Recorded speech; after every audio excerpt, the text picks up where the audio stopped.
ওরে আবু মাহজুরা, কেমন দেখা যায় তোমারে, তুমি সামনের চুল কাটো না কেন? আবু মাহজুরা বলে, আমি হাঁটু গেড়ে পেয়ারা নবীর সামনে বসেছিলাম, আমার এই মাথার চুলের মধ্যে মুবারক হাত লাগিয়ে বিশ্বনবী নিজে আমাকে আজানের প্রতিটা বাক্য শিক্ষা দিয়েছেন। বিশ্বনবীর মোবারক হাত, পবিত্র হাত আমার মাথার চুলের যেই জায়গায় লেগেছে, আমি চাই ওই চুলগুলা নিয়ে আমি আমার কবরের ভিতরে যাব। সাইয়েদনা আবু মাহজুরা রাদিয়াল্লাহু তাআলা আনহু ইন্তেকালের আগের পর্যন্ত মাথার সামনের চুলগুলা কাটে নাই। মাথার সামনের চুল তিনি কাটেন নাই। সুবহানাল্লাহি বিহামদি। কেমন ভালোবাসতেন বিশ্বনবী সাহাবীদেরকে, সাহাবারা কেমন ভালোবাসতেন বিশ্বনবীকে। অষ্টম হিজরিতে হুনাইনের যুদ্ধে রাসূল সাল্লাল্লাহু আলাইহি ওয়াসাল্লাম ফিরে আসতেছেন মদিনায়। প্রতিমধ্যে বেলাল রাদিয়াল্লাহু তাআলা আনহু আজান দিচ্ছেন। কি দিচ্ছেন? তো পাশে ছিল মুশরিকদের একটা পল্লী, কিছু মুশরিক তরুণ, কিছু অমুসলিম কিশোর, তারা আজানকে ব্যঙ্গ করতেছে। আমাদের বাংলায় মুখ ভেঙ্গানো বলে আর কি। বেলাল রাদিয়াল্লাহু তাআলা আনহু আজান দিচ্ছেন, ওই বাচ্চাগুলো মুশরিক, তো ওরা আজানকে ব্যঙ্গ করতেছে, বিকৃতি করে ওরাও আজান দিচ্ছে। উদ্দেশ্য হচ্ছে আজানকে নিয়ে ঠাট্টা করা। উদ্দেশ্য কি? ঠাট্টা করা। ব্যাপারটা মনে কষ্ট পাওয়ার মতো ব্যাপার না? কিন্তু বিশ্বনবী ওইখানে দেখেন কি খুঁজলেন। বিশ্বনবী খেয়াল করলেন অমুসলিম কিশোরদের মধ্য থেকে একটা কিশোরের গলাটা বড় দরাজ গলা, কণ্ঠটা বড় সুন্দর। খেয়াল করে দেখলেন যে কিছু কিশোর বেলালের আজানকে ব্যঙ্গ করে, বিকৃতি করে, কিন্তু একজনের কণ্ঠ দেখতে পাচ্ছেন না এত দূরে, কিন্তু কণ্ঠটা বড় সুন্দর, দরাজ গলা। বিশ্বনবী সাহাবীদেরকে বললেন, ধরো এগুলারে, ধরো। সবগুলারে ধরে বিশ্বনবীর সামনে আনা হলো। ওরা হাঁটু গেড়ে বসলো। বিশ্বনবী বললেন, তোমাদের মধ্যে কে যেন ব্যঙ্গ করে আজান দিচ্ছিল, তার গলাটা বড় উঁচু, গলার বেসটা বড় মজবুত, মেলোডিয়াস, সুমধুর কণ্ঠ। কে? আবু মাহজুরা বলে, আমার বন্ধুরা সবাই আমার দিকে আঙ্গুল দেখায়, আমি পড়ে গেছি বিপদে। রাসূল সাল্লাল্লাহু আলাইহি ওয়াসাল্লাম বাকি অমুসলিম তরুণদেরকে ছেড়ে দিলেন, বললেন তোমরা যাও। এবার আবু মাহজুরারে পাইছে। আবু মাহজুরার চুলের মধ্যে হাত দিলেন বিশ্বনবী, মাথায় হাত দিয়ে বললেন, এবার আজান দাও দেখি। আবু মাহজুরা বলে, আমি তো আজান দিতে জানি না, কারণ আমি তো বেলালেরটা শুইনা দিছি, আমার তো মুখস্থ নাই, আমি তো আজান দিতে জানি না। বিশ্বনবী বললেন, জানো না? তাহলে আসো, আমি তোমারে শিখাই দেই। সুবহানাল্লাহ পড়ে। আবু মাহজুরা হাঁটু গেড়ে বসে, বিশ্বনবীর মোবারক হাত আবু মাহজুরার চুলের মধ্যে। বিশ্বনবী আজানের মুআল্লিম আবু মাহজুরাকে বলতেছে, ঠিক আছে তোমারে শিখাই দিচ্ছি, আমি যা যা বলবো আমার সাথে সাথে বলো, পারবা? আবু মাহজুরা বলে, পারবো।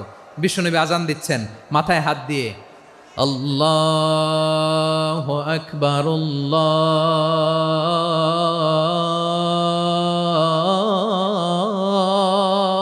আকবার। আবু মাহজুরা এই বাক্যটা পড়লেন। বিশ্বনবী দ্বিতীয় বাক্য পড়তে আরম্ভ করলেন, আল্লাহু আকবার, আল্লাহু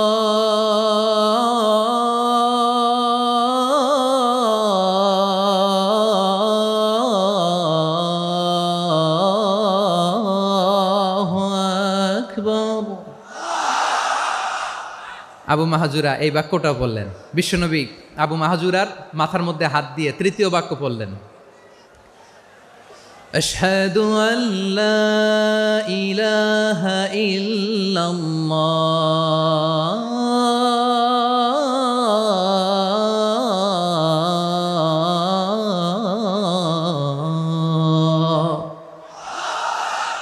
আবু মাহজুরা তৃতীয় বাক্য পড়লেন। বিশ্বনবী একটা বাক্য পরে আবু মাহজুরা পরে, বিশ্বনবী পরে আবু মাহজুরা পরে। আবু মাহজুরা কিন্তু অমুসলিম, মুশরিক।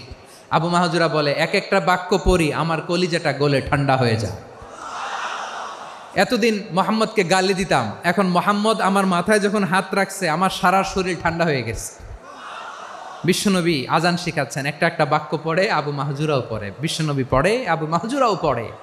পুরো বাক্যগুলো যখন শেষ, আজান শেষ, আবু মাহজুরাও যখন পুরো আজান পড়লেন, আবু মাহজুরা বললেন, এতদিন মোহাম্মদের চেহারা দেখলে আমার ঘৃণা লাগতো, আজ থেকে মোহাম্মদের চেহারার চেয়ে প্রিয় চেহারা আমার কাছে নাই।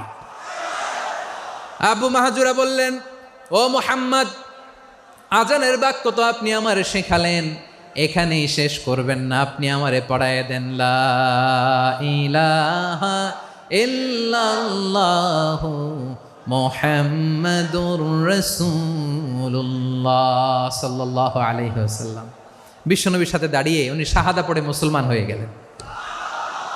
এবার আবু মাহজুরা বলে, ইয়া রাসূলুল্লাহ, ইয়া হাবিবাল্লাহ, আমি মুমিন হয়েছি, মুসলমান হয়েছি, আপনার কাছ থেকে আজান শিখার সৌভাগ্য আমি লাভ করেছি গো নবী। আমার কণ্ঠের বড় তারিফ করেছেন আপনি, আমার আজানকে আপনি পছন্দ করেছেন। একটা জিনিস আপনার কাছে চাই, আপনি আমাকে মক্কার মসজিদুল হারামের মুয়াজ্জিন হিসেবে অ্যাপয়েন্ট করে দে। বিষ্ণু ইসা ইসলাম বললেন, যাও আবু মাহজুরা, আমি তোমাকে পৃথিবীর শ্রেষ্ঠতম মসজিদ মক্কার মসজিদুল হারামের মুয়াজ্জিন হিসেবে অ্যাপয়েন্ট করে দিলাম। দেখছেন কিভাবে ট্যালেন্ট হান্টিং করতে হয়, কিভাবে হিউম্যান রিসোর্স মানব সম্পদকে ব্যবহার করতে হয়। আসছিল আজানকে ভেঙ্গাইতে, আসছিল কেন? আজানকে ব্যঙ্গ করার জন্য, বিকৃত করার জন্য। আজানকে বিকৃত করতে যে ইসলামের সবচাইতে শ্রেষ্ঠ মসজিদের মুয়াজ্জিন হয়ে গেল। পড়েন সুবহানাল্লাহ। হযরত আবু মাহজুরা রাদিয়াল্লাহু তাআলা আনহু ওনার এই সুললিত কণ্ঠ ব্যবহার করে মসজিদুল হারামে এত সুন্দর করে আল্লাহু আকবার বলে আজান দিতেন। মানুষগুলোর, মুসল্লিগুলোর, মক্কাবাসীর হৃদয়কে তিনি বিগলিত করে দিতেন। মানুষের হৃদয়কে ঠান্ডা হয়ে যেত। শুধু এখানেই শেষ না আমার যশোরের ভাইয়েরা। বিশ্বনবী যখন সাইয়েদনা আবু মাহজুরা রাদিয়াল্লাহু তাআলা আনহুকে আজান শিখাচ্ছিলেন, বলেন তো বিশ্বনবীর হাতটা কোথায় ছিল? আবু মাহজুরার মাথার সামনে, এই চুলের উপরে ছিল।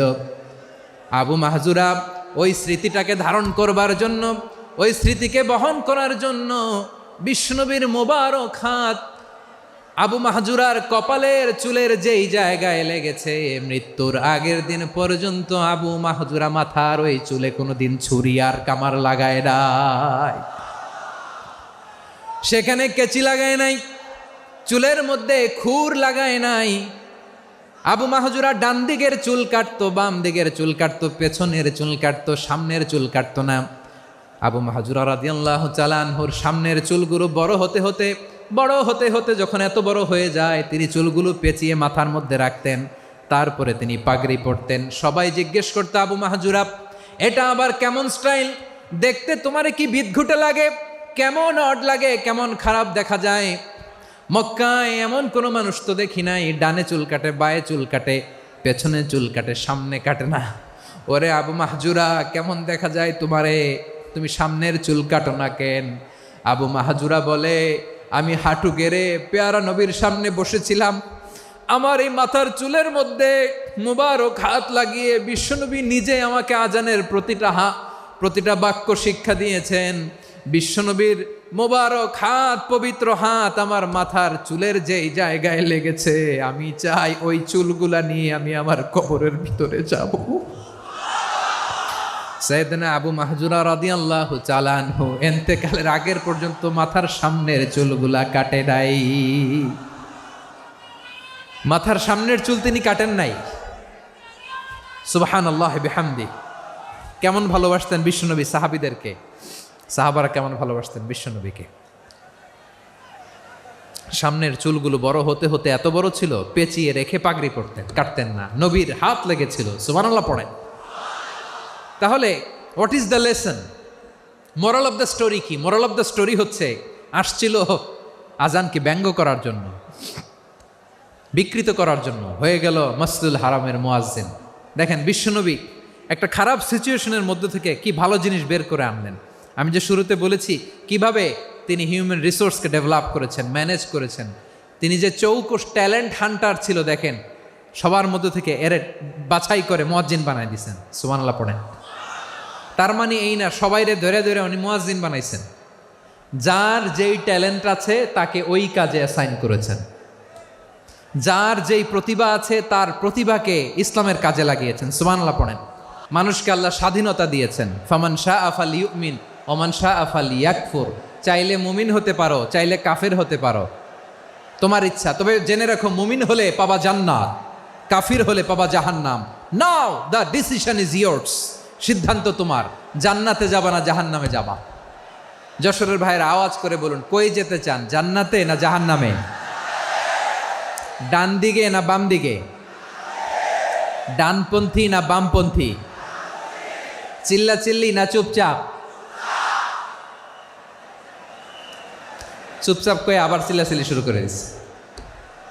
মাশাআল্লাহ।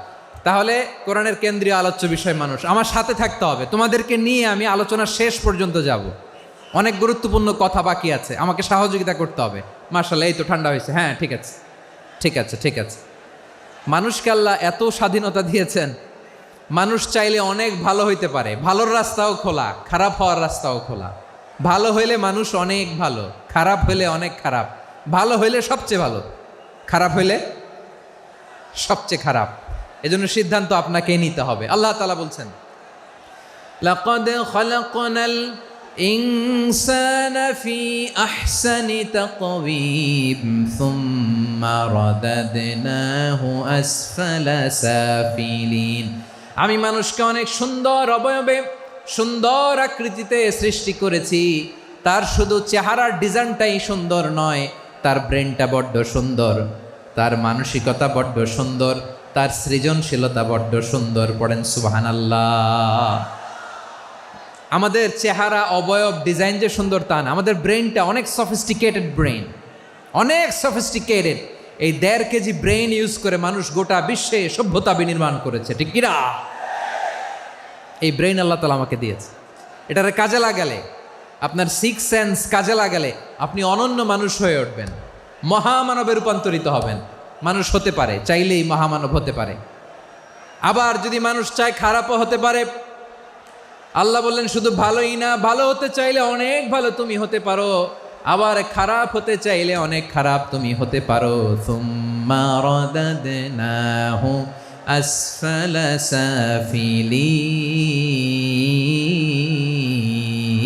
সাফিলিন। খারাপ হলে একেবারে খারাপ হতে পারো, নিকৃষ্ট হলে একেবারে নিকৃষ্ট হতে পারো, ভালো হলেও ভালো হতে পারো। কোন সুবহানাল্লাহ। এবার আওয়াজ করে বলুন, ভালো হতে চাই না খারাপ?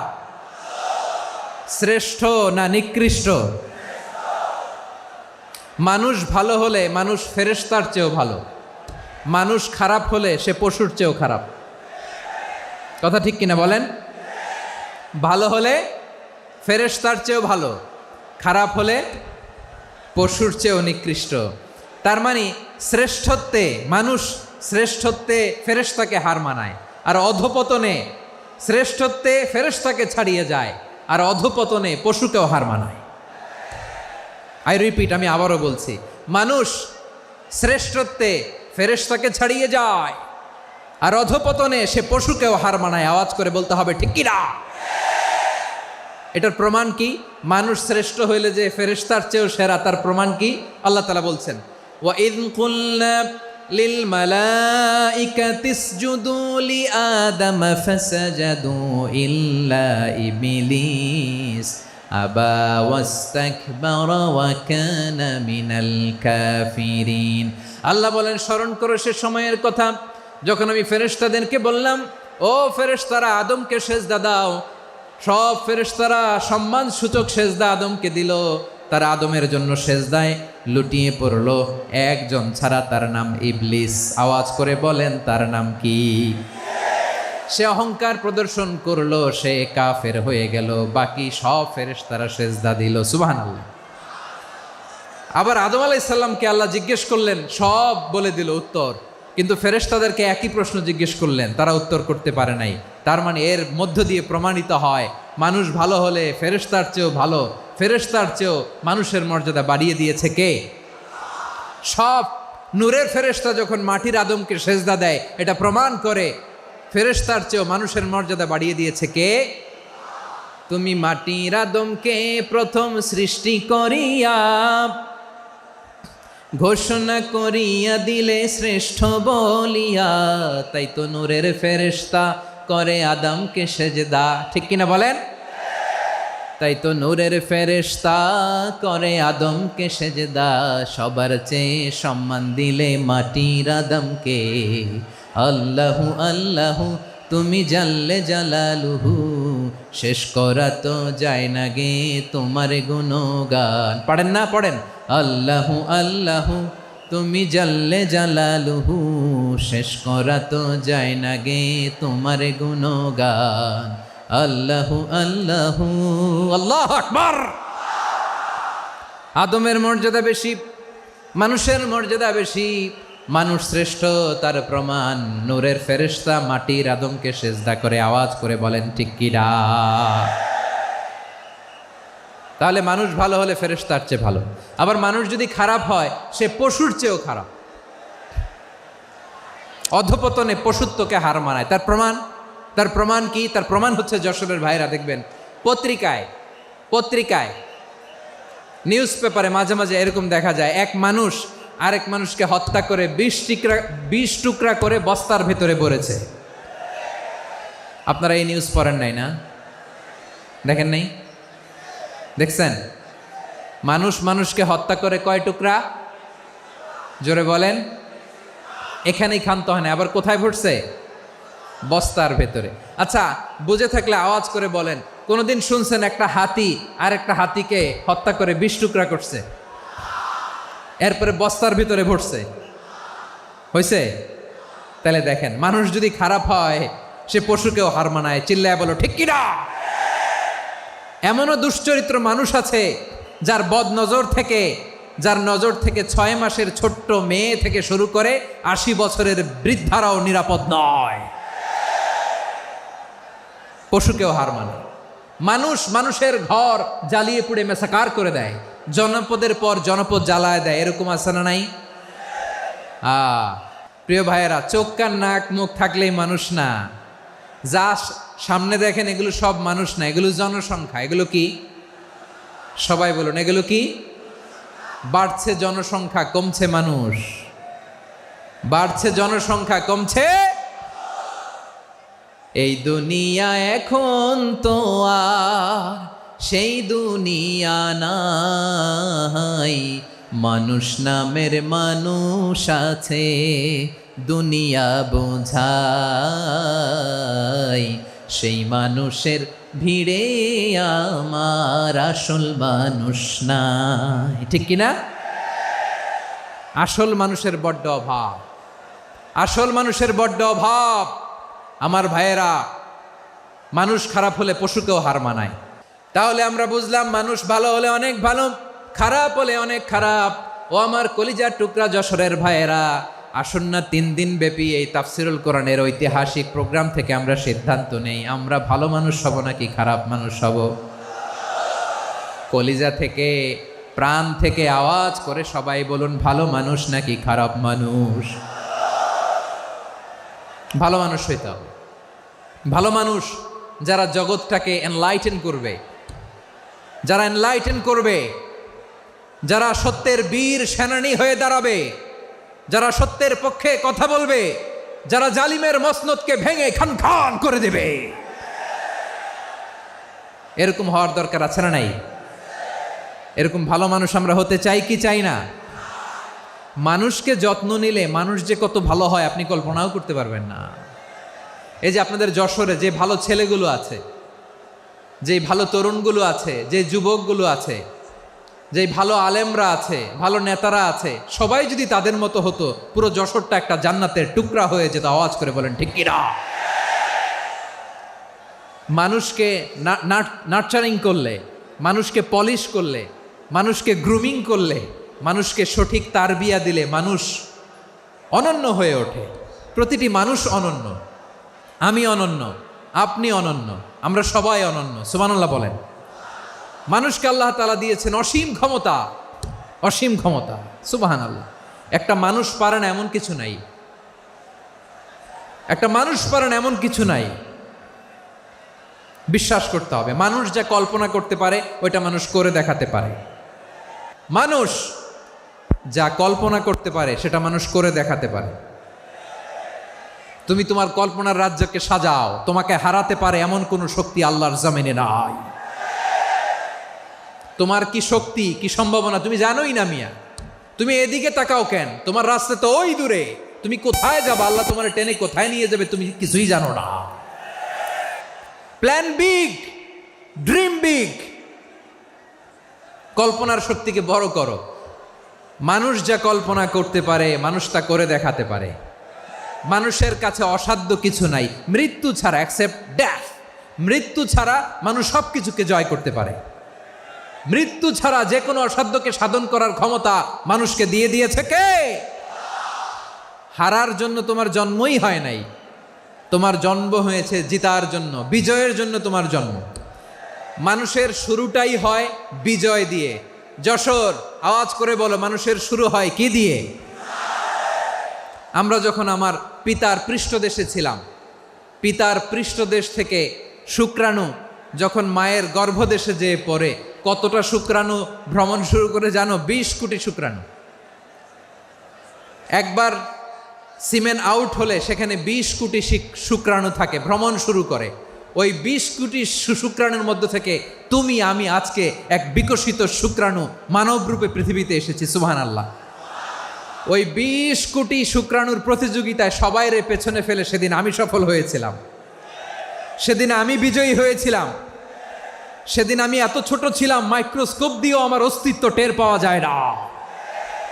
আমি এত তুচ্ছ ছিলাম, নগণ্য ছিলাম, আমার কান ছিল না, আমার চোখ ছিল না, আমার হাত ছিল না, আমার জন্য রিকমেন্ডেশন করার মতো মামু ছিল না, খালা ছিল না, কেউ ছিল না। তারপরেও ওই প্রতিযোগিতায়, ওই কম্পিটিশনে যখন আমারে কেউ হারাতে পারে নাই, আল্লাহর জমিনেও আমারে কেউ হারাতে পারে না। হারার জন্য তোমার জন্মই হয় নাই, তুমি আসছোই জিতার জন্য। সুবহানাল্লাহ। বিশ্বনবী বলেন, আন্নাসু মাআদিন কামাআদিনি যাহাবি ওয়াল ফিদ্দা খিয়ারুহুম ফিল জাহিলিয়াতি খিয়ারুহুম ফিল ইসলাম। Peoples are like mines of gold and silver. সোনার খনি, রূপার খনি, এর চেয়েও বড় খনি হচ্ছে এই মানব সম্পদের খনি। আওয়াজ করে বলেন আল্লাহু আকবার। আল্লাহ তাআলা এই সম্পদ আমাদেরকে দিছে। বিশ্বনবী বলেন, মানুষ হচ্ছে খনির মতো। খিয়ারুহুম ফিল জাহিলিয়াতি খিয়ারুহুম ফিল ইসলাম।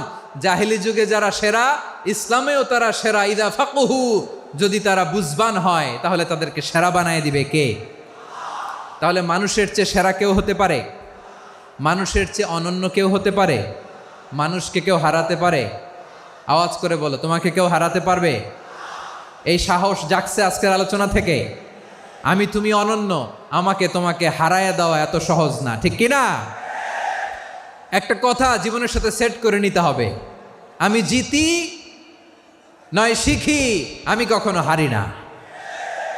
জীবনের সাথে সেট করে নাও, জেনজি অফ জেসর, আমি কখনো হারি না, আমি হয় জিতি নয় শিখি। চিল্লায় বলো ঠিক কিনা? আমি কখনো হারি না, আমার হারানো এত সোজা না। কি সাহস জাগছে? বুকে সাহস জাগছে? তাকবীর পড়ো, লিল্লাহে তাকবীর। তাহলে বিশ্বনবী বললেন, নাসু মাআদিন, মানুষ হচ্ছে খনি।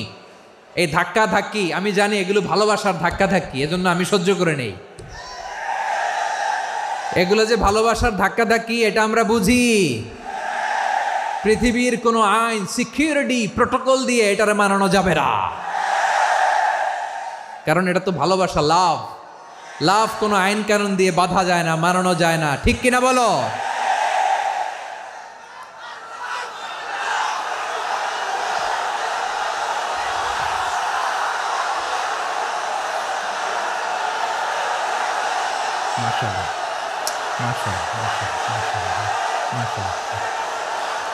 ঠিক আছে, বসুন বসুন বসুন। আল নাসু মাআদিন, মানুষ হচ্ছে খনি। এই খনির যত্ন নিতে হবে। আমার মা বাবা যারা এসেছেন, আপনার ছেলে মেয়ের যত্ন নেন। আপনার ছেলের মধ্যে যে কি পটেনশিয়াল আপনি জানেন না। আপনার এই ছোট্ট অবুজ ছেলেটাই আগামী দিনের শায়েখ আহমদুল্লাহ হবে। আপনার হেফসখানায় পড়া ওই ছোট্ট ছেলেটাই আগামী দিনের আল্লামা মামুনুল হক হবে। আপনার ওই ছেলেটা আমির হামজা হবে, আব্দুল হাই সাইফুল্লাহ হবে। এভাবে বড় বড় আলেম হবে, তারা যুগশ্রেষ্ঠ আলেম হবে। সেই একদিন এই বাংলাদেশের পার্লামেন্টে যে বক্তব্য দিয়ে যশোরের পক্ষে কথা বলবে। আপনি জানেন না, কাউকে ছোট করবেন না আপনি। ওর কনফিডেন্স আপনি কমাবেন না, আপনি কমাতে পারেন না। প্যান্ডেলে আমার যে মা বোনেরা আছেন, ছেলে মেয়েদেরকে কখনো ছোট করে কথা বলবেন না। ও যে কোথায় যাবে আপনি জানেন না। আপনি মা হয়ে তাকে সাহস দিবেন, তার কল্পনার জগৎটাকে সাজাতে তাকে উৎসাহিত করবেন, ঠিক কিনা বলেন?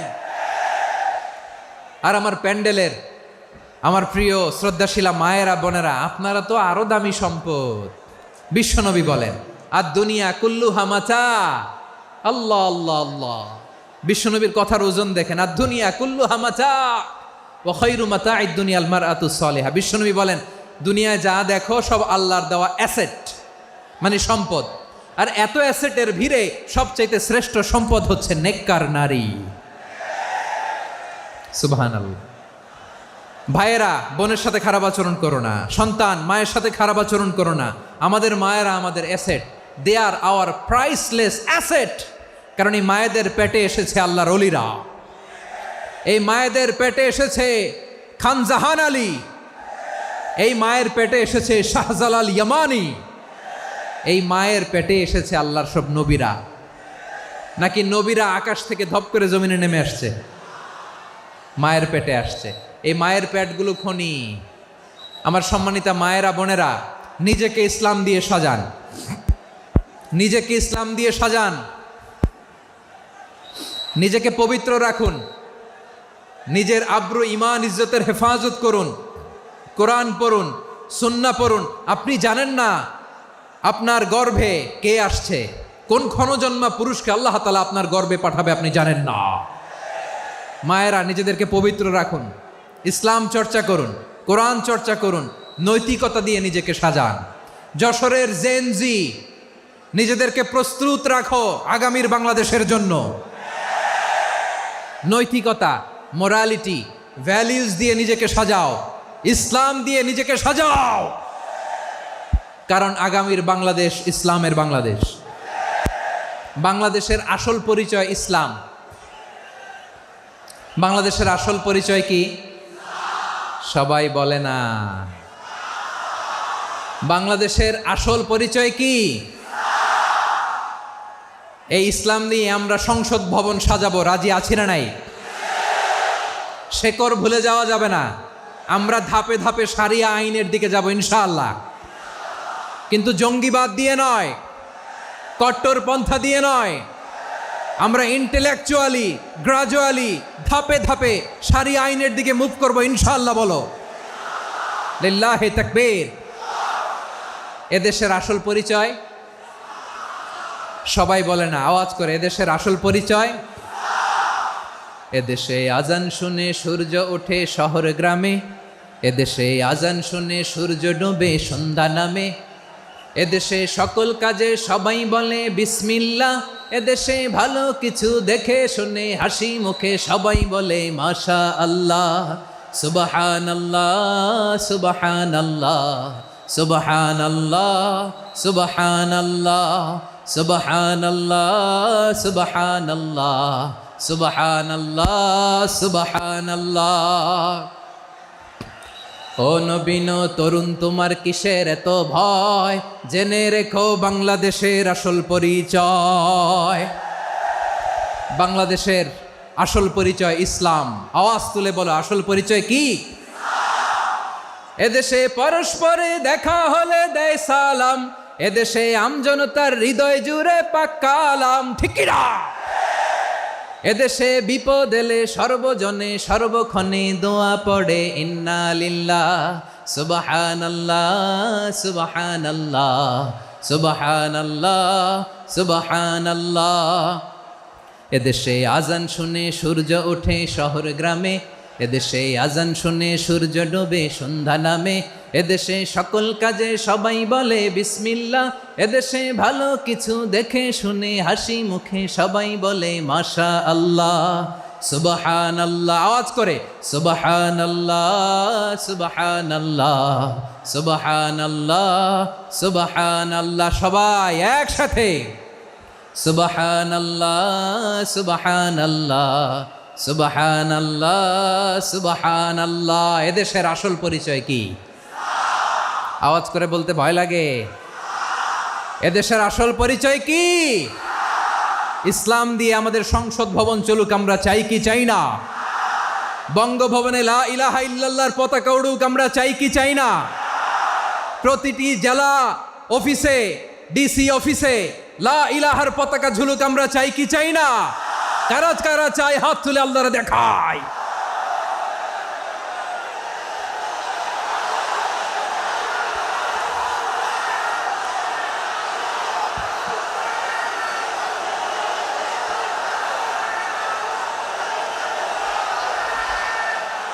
মাশা আল্লাহ, মাশা আল্লাহ, মাশা আল্লাহ, মাশা আল্লাহ। যশোর, আওয়াজ করে বলো, ভালো মানুষ না খারাপ মানুষ? বুঝে বলছো তো? মানুষ ভালো হলে যে কত ভালো। এই মানুষকে যত্ন নিলে, মানুষকে মানুষ বানালে যে সে কি হতে পারে শুনবা? হ্যাঁ, নাকি মোনাজাত দিয়ে দিব? শুনবা? তাহলে থামতে হবে। থামো, আমি যখন বলবো থামো থামো, তাকবীরের সময় দিলে তাকবীর। থামো থামো। মানুষকে যত্ন নিলে, এই এদিকে এদিকে, ড্রোন নামায় ফেলো। হয়েছে, ড্রোনের ফুটেজ হয়ে গেছে, এবার ড্রোন নামায় ফেলো। আমার দিকে তাকাও। মানুষকে, তোমরা এদিক সেদিক তাকালে তো গুরুত্বপূর্ণ পয়েন্ট মিস হয়ে যাবে। এদিকে এদিকে, হ্যাঁ ঠিক আছে, এদিকে।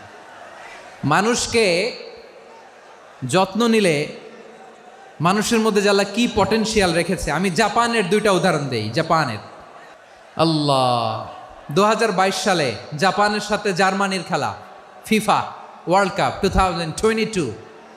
এক পক্ষে জাপান, আরেক পক্ষে কোন দেশ? কথা শোনে নাই। এক পক্ষে কোন দেশ? আরেক পক্ষে সবাই। এক পক্ষে, আরেক পক্ষে। ওই খেলায় জিতেছিল জাপান, জিতেছিল 22 সালের এই ফিফা ওয়ার্ল্ড কাপে। জাপান ফুটবল খেলায় জিতে, as a part of their celebration তারা খেলার পরে পুরো স্টেডিয়ামটারে ক্লিন করে। The fan base of Japan, lakh lakh মানুষ খেলা দেখতে যায়, তো এত ডাস্টবিনও তো নাই। তো যারা ডাস্টবিনে জায়গা পায় নাই, তারা এই যে চকলেটের প্যাকেট, পানির বোতল, চিপসের প্যাকেট তারা এদিকে সেদিকে রেখে দিয়েছে।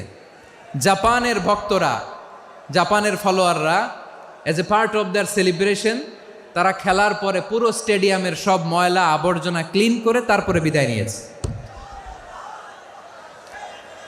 তাদেরকে কি ক্লিন করার দায়িত্ব দেওয়া হয়েছিল? এই যশোর, জাপানের যে ছেলেরা খেলা দেখতে গেছিল ওদেরকে কি ক্লিন করার দায়িত্ব দিছিল? তারা কি স্টেডিয়ামের পরিচ্ছন্নতা কর্মী? তাদের আকল, তাদের সিক্স সেন্স তাদেরকে বলেছে। ছোটবেলা থেকে জাপান গভর্নমেন্ট ওদেরকে এত পরিচ্ছন্নতা শেখায়, ক্লিনলিনেস অ্যাওয়ারনেস ক্যাম্পেইন করায়। ক্লাসে আমি দেখেছি, ক্লাসে নিজের বেঞ্চ নিজে মুছে, ক্লাসের মাঝখানে একটা সময় দেয়, নিজের টেবিল নিজে মুছে, নিজের ক্লাসরুমটা নিজে পরিষ্কার করে। রাস্তাঘাটে একটা ধুলা নাই, ময়লা নাই, একটা টিস্যু নাই। খেলার পরে গোটা বিশ্বকে তাক লাগিয়ে দিয়েছে। জাপানের ফ্যানরা সবার রেখে যাওয়া গার্বেজ, টিস্যু, বোতল পরিষ্কার করে তারপরে স্টেডিয়াম থেকে বিদায় নিয়েছে। আমরা কেন এমন হইতে পারলাম না? আমরা কেন এমন হইতে পারলাম না? জাপানের যারা এগুলো করছে ওদের 3টা করে চোখ না? চোখ তো 3টা, জাপানো লাগো। জাপানো লাগো হাত তো 4টা, কান তো 6টা। হ্যাঁ, নাকি আমার মতো 2 হাত 2 কানওয়ালা মানুষ? চোখে দেখলে ওটা মানুষ না। চিন্তা করছেন? তার মানে জাপানিজদেরকে যে গ্রুমিং করে শিখানোর মাধ্যমে পরিচ্ছন্ন বানানো গেছে। ওরা যেমনি মানুষ, আমরাও মানুষ। আমাদের সন্তানদেরকে শেখালে তারাও পারবে। পারবে কিনা? 2 নম্বর উদাহরণ বলি। চট্টগ্রাম ফেনীতে যারা গিয়েছেন, মেঘনা গোমতী ব্রিজ প্রকল্প নাম শুনছেন? মেঘনা একটা ব্রিজ পার হওয়া লাগে। এই মেঘনা গোমতী, এখানে 3টা ব্রিজ, কাঁচপুর সহ এই 3টা ব্রিজের নির্মাণ কাজ, রেনোভেশনের কাজ দেয়া হয়েছিল জাপানের একটা কোম্পানিকে। কাকে? জাপানের কোম্পানি। নির্মাণ শেষে 738 কোটি টাকা বেঁচে গেছিল, এটা গভর্নমেন্টের হাতে দিয়ে তারা বিদায় নিয়েছে। কত টাকা? 738 কোটি টাকা। যত প্রাক্কলিত ব্যয় নির্ধারণ করা হয়েছে সব টাকা সরকার, তৎকালীন সরকার 2019-এর সরকার, কারা ছিল তো জানেন? এই 2019-এর সরকার তাদেরকে দিয়েছে। তারা রিনোভেশন নির্মাণ শেষে 738 কোটি টাকা অতিরিক্ত বেঁচে গেছিল, এটা আবার গভর্নমেন্টের হাতে বুঝাই দিয়ে তারা বিদায় নিচ্ছে। আমরা কেন এমন হইতে পারলাম না? জাপানের ওরাও মানুষ, আমরাও মানুষ। তার মানে মানুষে মানুষে পার্থক্য আছে না নাই? আচ্ছা, জাপানের 2টা উদাহরণ দিলাম, এবার আমার দেশের 2টা উদাহরণ দিব না? বাংলাদেশের 2টা উদাহরণ দিই। 1 নম্বর উদাহরণ, গত সপ্তাহে আপনারা জানেন কক্সবাজার আমার একটা প্রোগ্রাম ছিল, তো হেলিকপ্টারে গিয়েছিলাম। ফেনী জেলা যখন পার হচ্ছি আমি দেখলাম 3টা উইন্ডমিল। উইন্ডমিল চিনেন তো? বিশাল পিলার, 3টা 4টা পাখা থাকে, বায়ু বিদ্যুৎ কেন্দ্র, বাংলাদেশের প্রথম বায়ু বিদ্যুৎ কেন্দ্র এটা, মুহুরী প্রজেক্ট বলে এটার সম্ভবত, মুহুরী প্রজেক্ট। তো সাগরের বাতাসের ঝাপটায় এটা ঘুরে এনার্জি হয়, ইলেকট্রিসিটি উৎপাদন হয়। তো আমি পাইলটকে বললাম, ভাই এগুলো থেকে কেমন ইলেকট্রিসিটি উৎপাদন হয়? কয় হুজুর একটু হয় না, কিছুই হয় না। কিছুই হয় না মানে? বলে হুজুর বাংলাদেশে যত উইন্ড মিল আছে এটার পাখা একটাও ঘুরে না। আল্লাহ, বলেন কি? তাহলে এই যে কোটি কোটি টাকা ব্যয় করে যে উইন্ড মিল, কয় হুজুর ভিতরে ফিটফাট, উপরে ফিটফাট, ভিতরে সদরঘাট। তার মানে কোটি কোটি টাকা দিয়ে এই উইন্ডমিল বানায়, এখানে কিছু নাই। দুর্নীতির আড্ডাখানা, আখড়াখানা বাংলাদেশ, ঠিক কিনা বলেন? হায় রে, জাপানিজরাও মানুষ, আমরাও মানুষ। আমার এক নিকটাত্মীয় সরকারি চাকরিজীবী, উনি আমাকে বললেন, বাংলাদেশের আরেকটা উদাহরণ দেখি। উনি আমাকে বললেন যে প্রতি বছর আমাদের অফিসের ফার্নিচার চেঞ্জ করে। আমি বললাম প্রতি বছর ফার্নিচার চেঞ্জ করে কেন? বলে যে ফার্নিচার নতুন পারচেজ করলেই তো এখানে টাকা, নতুন কিনতে পারলেই টাকা, নতুন উন্নয়নের সবক শোনাতে পারলেই টাকা। প্রথম আলোর রিপোর্ট, কি আলো? প্রথম আলোর রিপোর্ট, গত 15 বছরে উন্নয়নের নামে লুটপাট হয়েছে প্রায় 3.25 লাখ কোটি টাকা। কার রিপোর্ট? আমাদের বানানো কথা, প্রথম আলোর রিপোর্ট। গত 15 বছরে কারা ছিল জানেন তো? হ্যাঁ, শুধু ওনাদেরকেই দোষ দিয়ে লাভ নাই। স্বাধীনতার পর থেকে শুধু শাসকের হাত বদল হয়েছে, আমরা কিছু পাই নাই, ঠিক কিনা বলেন? শুধু ওনাদের দোষ দিয়ে কি লাভ? একদল খাইছে, আরেক দল খাওয়ার জন্য রেডি হয়ে আছে। আমরা এরকম চাই না। আমরা চাই স্বাধীন সার্বভৌম বাংলাদেশ, আমরা চাই দুর্নীতিমুক্ত বাংলাদেশ। আমি নিউজটা যে কতবার পড়লাম, এটা কি সম্ভব? 3.25 লাখ কোটি টাকা লুটপাট, মানে লুটপাট করতে করতে এদেশের জনগণকে ফুটপাতে বসায় দিচ্ছে। প্রিয় ভাইয়েরা, তাহলে জাপানের মানুষও মানুষ, আমরাও মানুষ। সিদ্ধান্ত আপনার, কোন মানুষ হবেন, ভালো মানুষ না খারাপ মানুষ? আজকের আলোচনার বিষয় হচ্ছে মানব সম্পদের উন্নয়ন, human resource development. It's a process to increase the capacity of knowledge, skill, capacity of the people of a country. একটা দেশের মানুষের জ্ঞান, তাদের দক্ষতা কি করে বাড়ানো যায়, বাড়িয়ে দেশের উন্নয়ন করানো যায়, এটাই হচ্ছে মানব সম্পদ উন্নয়নের মূল কথা। তাহলে মানব সম্পদ হচ্ছে একটা দেশের সবচাইতে শক্তিশালী পুঁজি। প্রাকৃতিক সম্পদ, খনিজ সম্পদের চেয়েও দামি হচ্ছে মানব সম্পদ। আমার প্রিয় যশোর, প্রাকৃতিক সম্পদ, খনিজ সম্পদের চেয়ে দামি সম্পদ কি সম্পদ? আল্লাহ তাআলা দয়া করে আমাদেরকে এই মানব সম্পদ দিয়েছেন। আসুন আমাদের এই মানুষগুলোকে আমরা সোনার মানুষ বানাই। রাজি আছেন তো সবাই? রাজি আছেন? মানুষ পারে না এমন কোনো কিছু নাই, চাইলে সব পারে। এজন্য মানুষকে তারবিয়া দিতে হবে, যথাযথভাবে তাদেরকে গড়তে হবে। আসুন আমরা সিরাতের আয়নায় বিশ্বনবীর জীবনী থেকে দেখি তিনি কিভাবে হিউম্যান রিসোর্সকে ম্যানেজ করতেন। যদি আপনাদের সময় হয়, দু একটা উদাহরণ দিয়ে আজকে আমি আমার আলোচনার বিদায় নেব। হবে সময় হবে কয়েক মিনিট। শেষ কথা, শেষের দিকে চলে আসছি। বিষ্ণু ইসলাম কিভাবে হিউম্যান রিসোর্সকে ম্যানেজ করতেন, মজার কথা আছে কয়েকটা, বলে বিদায় নেব। বিশ্বনবী কিভাবে এই মানব সম্পদকে ম্যানেজ করতেন। বিশ্বনবী he was a very good talent hunter, চৌকস ট্যালেন্ট হান্টার ছিল। কার মধ্যে কি ট্যালেন্ট আছে দেখলেই বুঝে ফেলতেন। সুবহানাল্লাহ পড়বেন না? কি নবী আমরা পেয়েছি।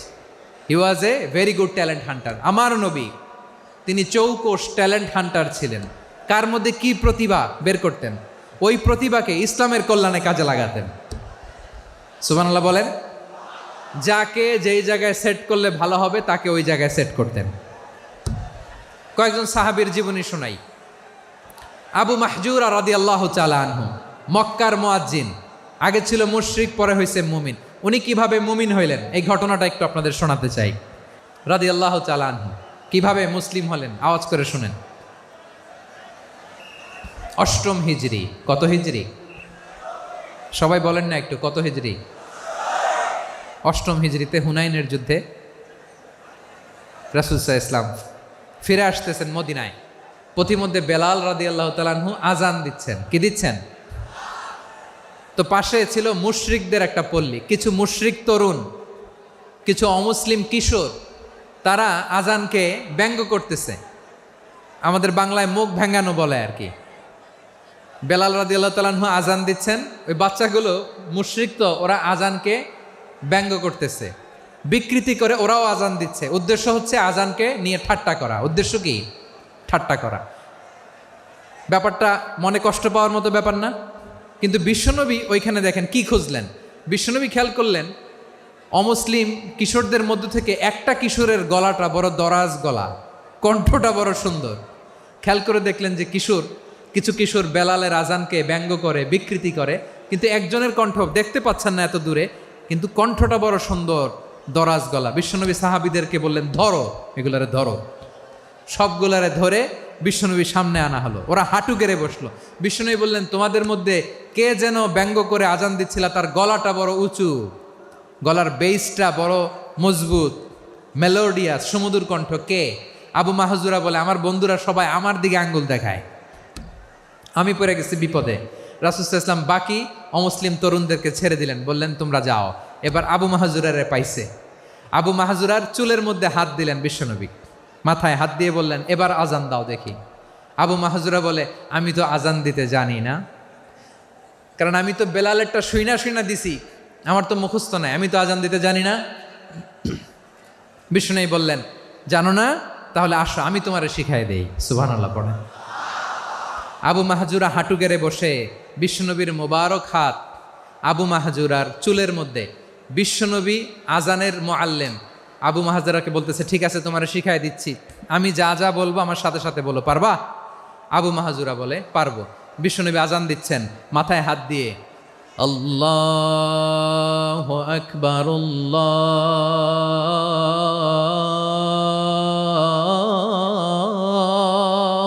আকবার। আবু মাহজুরা এই বাক্যটা পড়লেন। বিশ্বনবী দ্বিতীয় বাক্য পড়তে আরম্ভ করলেন, আল্লাহু আকবার,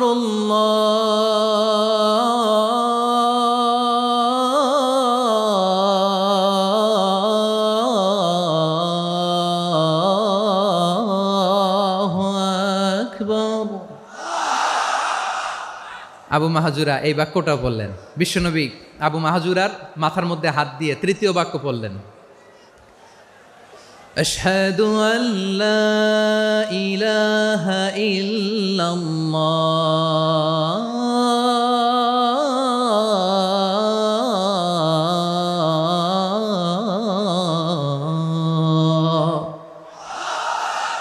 আবু মাহজুরা তৃতীয় বাক্য পড়লেন। বিশ্বনবী একটা বাক্য পরে আবু মাহজুরা পরে, বিশ্বনবী পরে আবু মাহজুরা পরে। আবু মাহজুরা কিন্তু অমুসলিম, মুশরিক। আবু মাহজুরা বলে, এক একটা বাক্য পড়ি আমার কলিজাটা গলে ঠান্ডা হয়ে যায়। এতদিন মোহাম্মদকে গালি দিতাম, এখন মোহাম্মদ আমার মাথায় যখন হাত রাখছে আমার সারা শরীর ঠান্ডা হয়ে গেছে। বিশ্বনবী আজান শিখাচ্ছেন, একটা একটা বাক্য পড়ে আবু মাহজুরাও পড়ে, বিশ্বনবী পড়ে, আবু মাহজুরাও পড়ে। পুরো বাক্যগুলো যখন শেষ, আজান শেষ, আবু মাহজুরাও যখন পুরো আজান পড়লেন, আবু মাহজুরা বললেন, এতদিন মোহাম্মদের চেহারা দেখলে আমার ঘৃণা লাগতো, আজ থেকে মোহাম্মদের চেহারার চেয়ে প্রিয় চেহারা আমার কাছে নাই। আবু মাহজুরা বললেন, ও মুহাম্মদ, আজানের বাক্য তো আপনি আমারে শেখালেন, এখানেই শেষ করবেন না, আপনি আমারে পড়ায় দেন, লা ইলাহা ইল্লাল্লাহু মুহাম্মাদুর রাসূলুল্লাহ সাল্লাল্লাহু আলাইহি ওয়াসাল্লাম। বিশ্বনবীর সাথে দাঁড়িয়ে উনি শাহাদা পড়ে মুসলমান হয়ে গেলেন। এবার আবু মাহজুরা বলে, ইয়া রাসূলুল্লাহ, ইয়া হাবিবাল্লাহ, আমি মুমিন হয়েছি, মুসলমান হয়েছি, আপনার কাছ থেকে আজান শিখার সৌভাগ্য আমি লাভ করেছি গো নবী। আমার কণ্ঠের বড় তারিফ করেছেন আপনি, আমার আজানকে আপনি পছন্দ করেছেন। একটা জিনিস আপনার কাছে চাই, আপনি আমাকে মক্কার মসজিদুল হারামের মুয়াজ্জিন হিসেবে অ্যাপয়েন্ট করে দে। বিষ্ণু ইসা ইসলাম বললেন, যাও আবু মাহজুরা, আমি তোমাকে পৃথিবীর শ্রেষ্ঠতম মসজিদ মক্কার মসজিদুল হারামের মুয়াজ্জিন হিসেবে অ্যাপয়েন্ট করে দিলাম। দেখছেন কিভাবে ট্যালেন্ট হান্টিং করতে হয়, কিভাবে হিউম্যান রিসোর্স মানব সম্পদকে ব্যবহার করতে হয়। আসছিল আজানকে ভেঙ্গাইতে, আসছিল কেন? আজানকে ব্যঙ্গ করার জন্য, বিকৃত করার জন্য। আজানকে বিকৃত করতে যে ইসলামের সবচাইতে শ্রেষ্ঠ মসজিদের মুয়াজ্জিন হয়ে গেল। পড়েন সুবহানাল্লাহ। হযরত আবু মাহজুরা রাদিয়াল্লাহু তাআলা আনহু ওনার এই সুললিত কণ্ঠ ব্যবহার করে মসজিদুল হারামে এত সুন্দর করে আল্লাহু আকবার বলে আজান দিতেন, মানুষগুলোর, মুসল্লিগুলোর, মক্কাবাসীর হৃদয়কে তিনি বিগলিত করে দিতেন। মানুষের হৃদয়কে ঠান্ডা হয়ে যেত। শুধু এখানেই শেষ না আমার যশোরের ভাইয়েরা। বিশ্বনবী যখন সাইয়েদনা আবু মাহজুরা রাদিয়াল্লাহু তাআলা আনহুকে আজান শিখাচ্ছিলেন, বলেন তো বিশ্বনবীর হাতটা কোথায় ছিল? আবু মাহজুরার মাথার সামনে, এই চুলের উপরে ছিল। আবু মাহজুরা ওই স্মৃতিটাকে ধারণ করবার জন্য, ওই স্মৃতিকে বহন করার জন্য বিশ্বনবীর মোবারক হাত আবু মাহজুরার কপালের চুলের যেই জায়গায় লেগেছে, মৃত্যুর আগের দিন পর্যন্ত আবু মাহজুরা মাথার ওই চুলে কোনোদিন ছুরি আর কামার লাগায় নাই, সেখানে কেচি লাগায় নাই, চুলের মধ্যে খুর লাগায় নাই।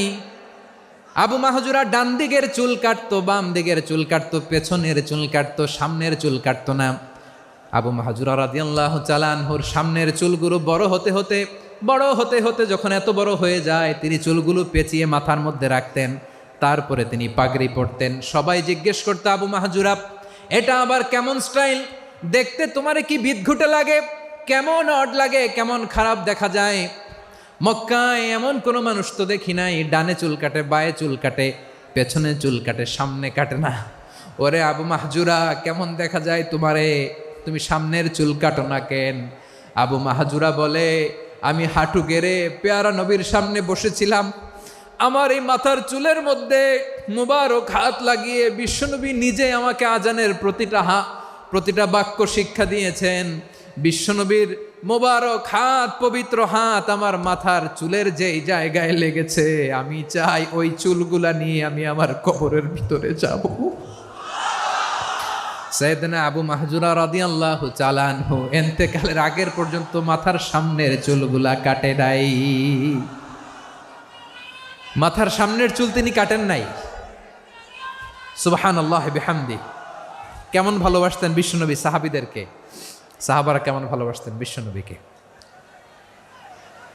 সামনের চুলগুলো বড় হতে হতে এত বড় ছিল, পেঁচিয়ে রেখে পাগড়ি পরতেন, কাটতেন না। নবীর হাত লেগেছিল। সুবহানাল্লাহ পড়েন।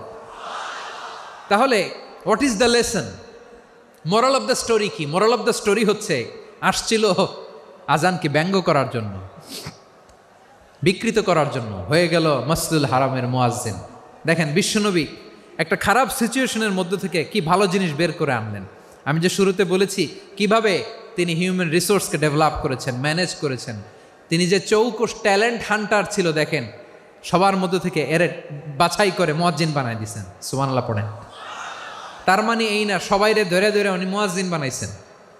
যার যেই ট্যালেন্ট আছে তাকে ওই কাজে অ্যাসাইন করেছেন। যার যেই প্রতিভা আছে তার প্রতিভাকে ইসলামের কাজে লাগিয়েছেন। সুবহানাল্লাহ পড়েন। যায়েদ বিন সাবিত রাদিয়াল্লাহু তাআলা আনহু নাম শুনেছেন? যশোর, কথা বেরোয় না। যদি জিগায় সালমান খানের নাম শুনছেন, সবাই হাত তুলবে, জি হুজুর শুনছি, মানে সব দেখা শেষ। সালমান খান, আমির খান, অমুক খান, সব খান মুখস্থ, কিন্তু যায়েদ বিন সাবিতের নাম মুখস্থ নাই মুসলমানদের। যেই সাহাবী মাথার সামনের চুল কাটে নাই, মসজিদুল হারামের মুয়াজ্জিন বানাইছেন বিশ্বনবী, সাহাবীর নাম কি? খায়া ফেলাইছে, স্লোগানের সাথে খায়া ফেলাইছে। আবু মাহজুরা। কি নাম? আবু মাহজুরা আল জুমাহি রাদিয়াল্লাহু তাআলা আনহু। এই নামটা আজকে নিয়ে যাইতে হবে যশোর। আবু মাহজুরা রাদিয়াল্লাহু তাআলা আনহু। 2 নম্বরে বলছিলাম যায়েদ বিন সাবিত রাদিয়াল্লাহু তাআলা আনহু। বিশ্বনবী দেখলেন মদিনার এই আনসারী সাহাবী হাইলি ট্যালেন্টেড, ইন্টেলেকচুয়াল, মেরিটোরিয়াস, জ্ঞানের প্রতি তার আকর্ষণ, মারাত্মক আকর্ষণ। বিশ্বনবী তাকে দায়িত্ব দিলেন, কোরআন যা নাজিল হয় তুমি লিখো, কাতিবুল ওয়াহি বানায় দিলেন। সুবহানাল্লাহ। যায়েদ বিন সাবিতরে আবার আজান শেখান নাই, কারণ তার মধ্যে বিশ্বনবী প্রতিভা দেখেছেন, একাডেমিক প্রতিভা। বিশ্বনবীর একাডেমিক প্রজেক্টগুলো তিনি হ্যান্ডেল করতেন। যায়েদ বিন সাবিত ছিল বিশ্বনবীর ব্যক্তিগত সচিব। কি ছিল? ব্যক্তিগত সচিব বোঝেন নাই? বিশ্বনবীর ব্যক্তিগত সচিব এবং দোভাষী। ইহুদিরা কিছু লিখে দিলে এটার অর্থ বিশ্বনবীরে বুঝায় দিতেন, আবার ইহুদিদের কাছে কিছু লিখতে হলে তিনি লিখে দিতেন।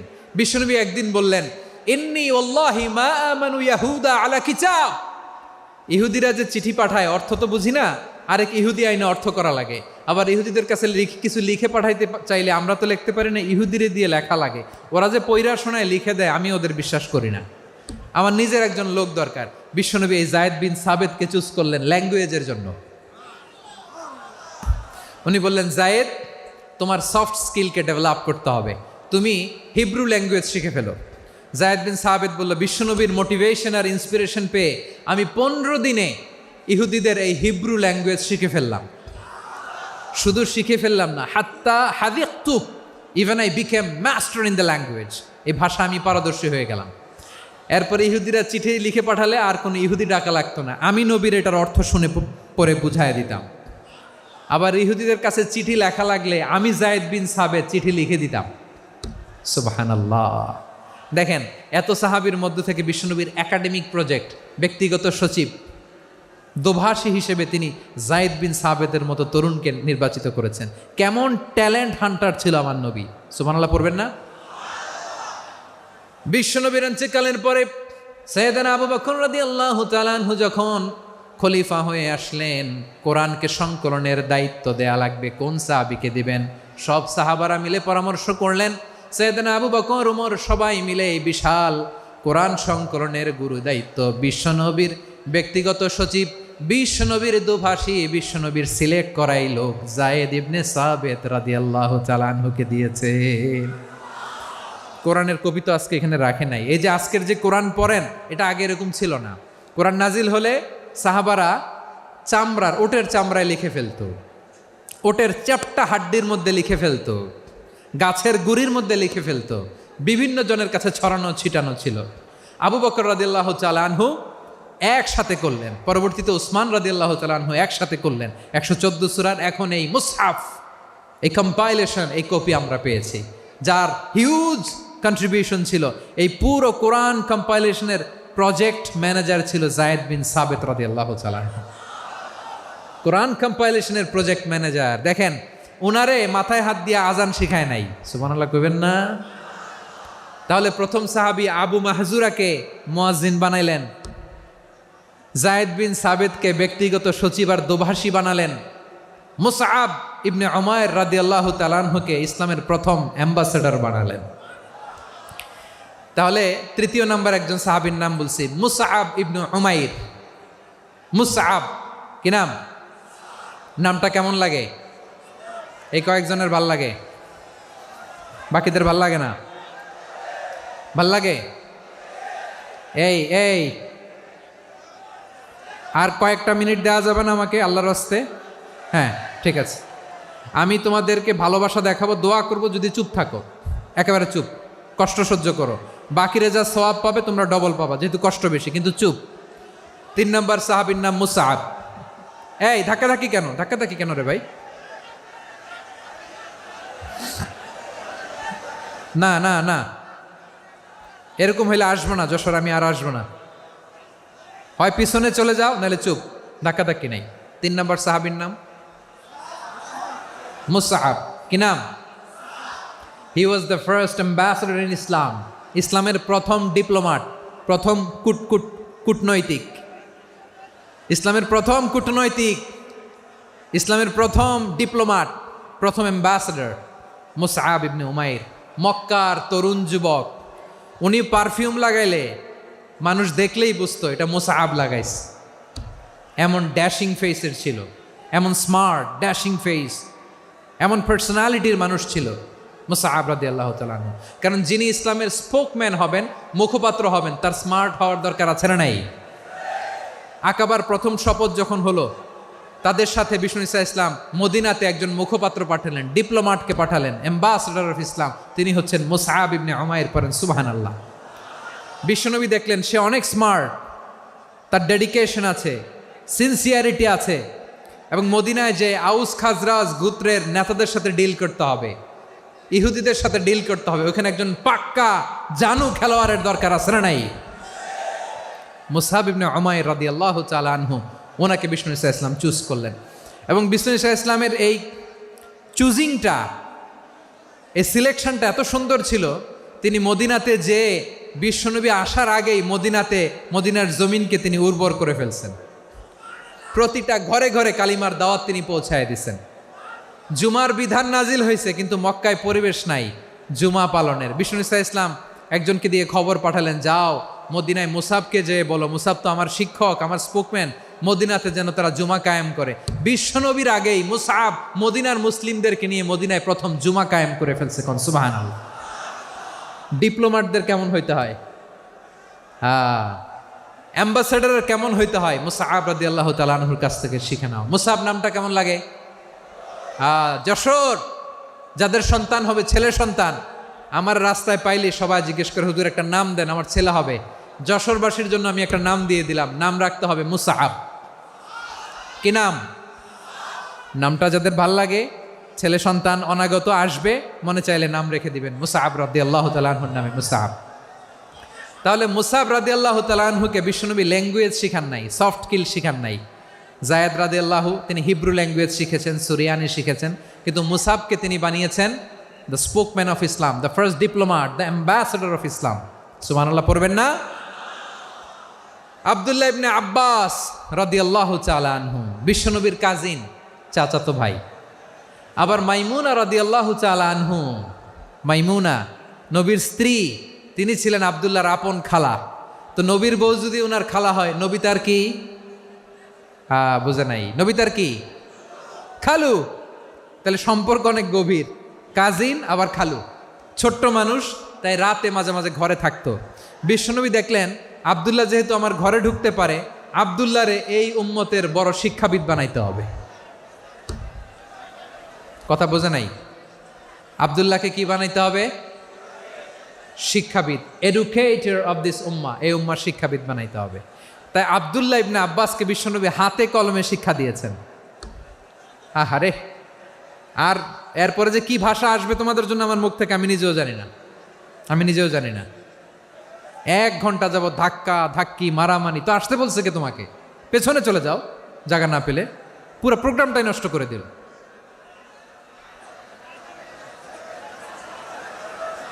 জি, আমার দিকে তাকান, আমি শেষ করে দিচ্ছি। হবে না, ইন্টেলেকচুয়াল আলোচনা এখানে হবে না, আমি বুঝতে পারছি, আমি শেষ করে দিচ্ছি। আব্দুল্লাহ ইবনে আব্বাস রাদিয়াল্লাহু তাআলা আনহু, মনোযোগ দিয়ে কয়েকটা মিনিট শুনুন, আমি এখনই শেষ করে দিচ্ছি, এরপর আওয়াজ করবে। এই যে এগুলো কি আমি বুঝলাম না। আমি বললাম না সব করা যাবে, বসে যাও, শুয়ে যাও, চলে যাও, আওয়াজ করা যাবে না। অন্যকে বসো এটাও বলার দরকার নেই, জাস্ট এদিকে তাকাও। আল্লাহ। আব্দুল্লাহ ইবনে আব্বাস রাদিয়াল্লাহু তাআলা আনহু, ওনাকে বিশ্বনবী হাতে কলমে শিক্ষা দিয়েছেন, যেহেতু উম্মতের শিক্ষাবিদ হবেন, এডুকেটর হবেন। তো বিশ্বনবী রাতে যখন তাহাজ্জুদ পড়তেন, ছোট্ট আব্দুল্লাহ ঘরে থাকতো। বুঝতে পেরেছেন? ছোট্ট মানুষ তো ঘরে থাকতো। তো বিশ্বনবী তাহাজ্জুদের জন্য একবার দাঁড়িয়েছেন, ছোট্ট আব্দুল্লাহ অজু করে দাঁড়াইছে। আচ্ছা বলেন তো, ইমাম আর মুসল্লি মোট যদি 2 জন হয়, একজন ইমাম একজন মুসল্লি, তো মুসল্লি ইমামের কোন দিকে দাঁড়াবে? ডানে দাঁড়াবে। ছোট্ট আব্দুল্লাহ বোঝে নাই, বিশ্বনবী তাহাজ্জুদ শুরু করেছেন, উনি ইক্তেদা করছেন আর দাঁড়াইছেন বায়ে।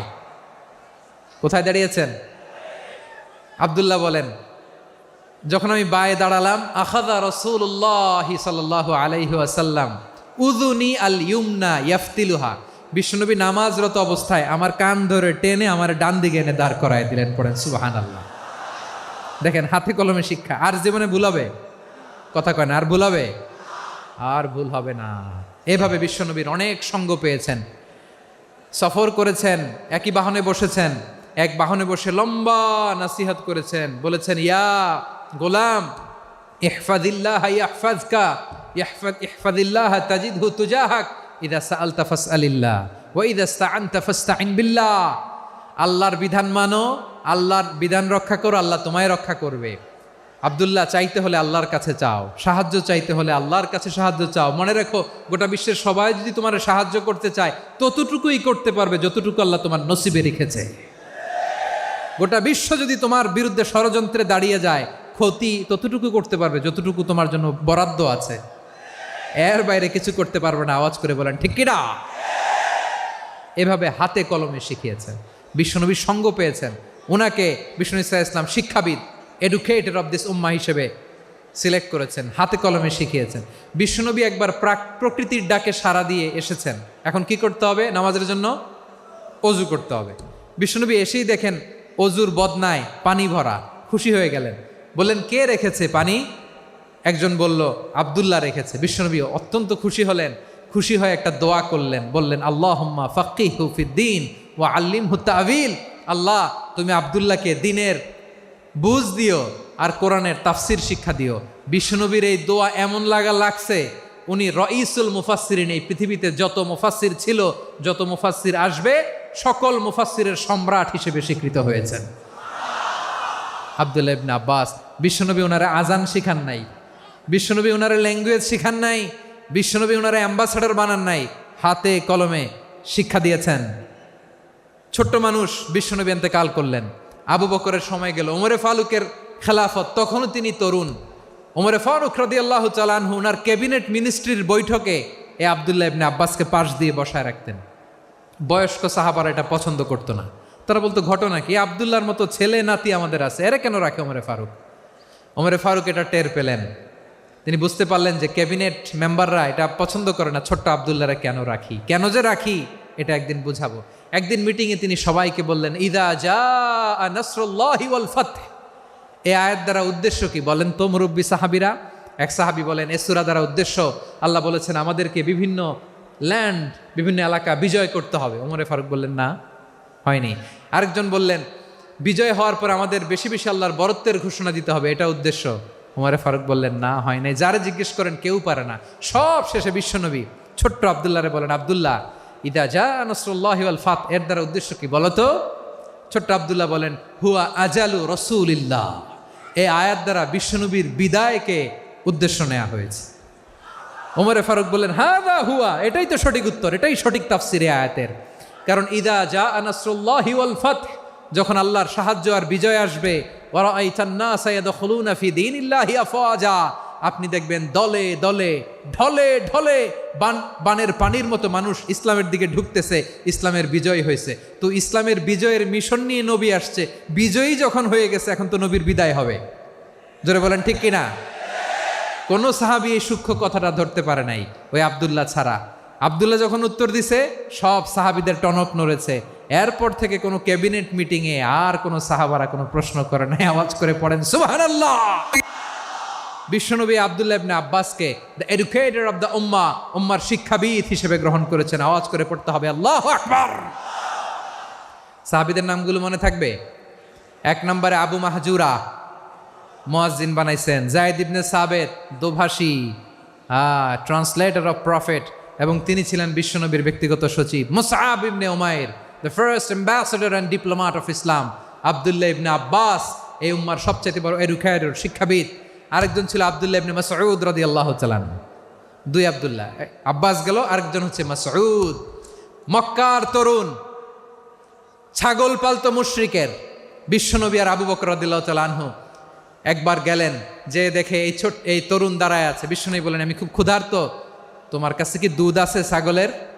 আব্দুল্লাহ ইবনে মাসউদ বলে আছে। ওয়ালাকিন আনা মু'তামান, কিন্তু যে দুধ আছে এটা আমানতের, আমি দিতে পারবো না। বিশ্বনবী এইটা শুনেই তারা টার্গেট করে ফেলছে। আনা মু'তামান, দুধ আছে কিন্তু এটা আমার মালিকের, আমি তো দরদ দেখাই, আমার মালিকের দুধ আপনি পথিক, আপনারা দিতে পারি না। বিশ্বনবী টার্গেট করে ফেলছেন, এরে আমার কাজে লাগাইতে হবে।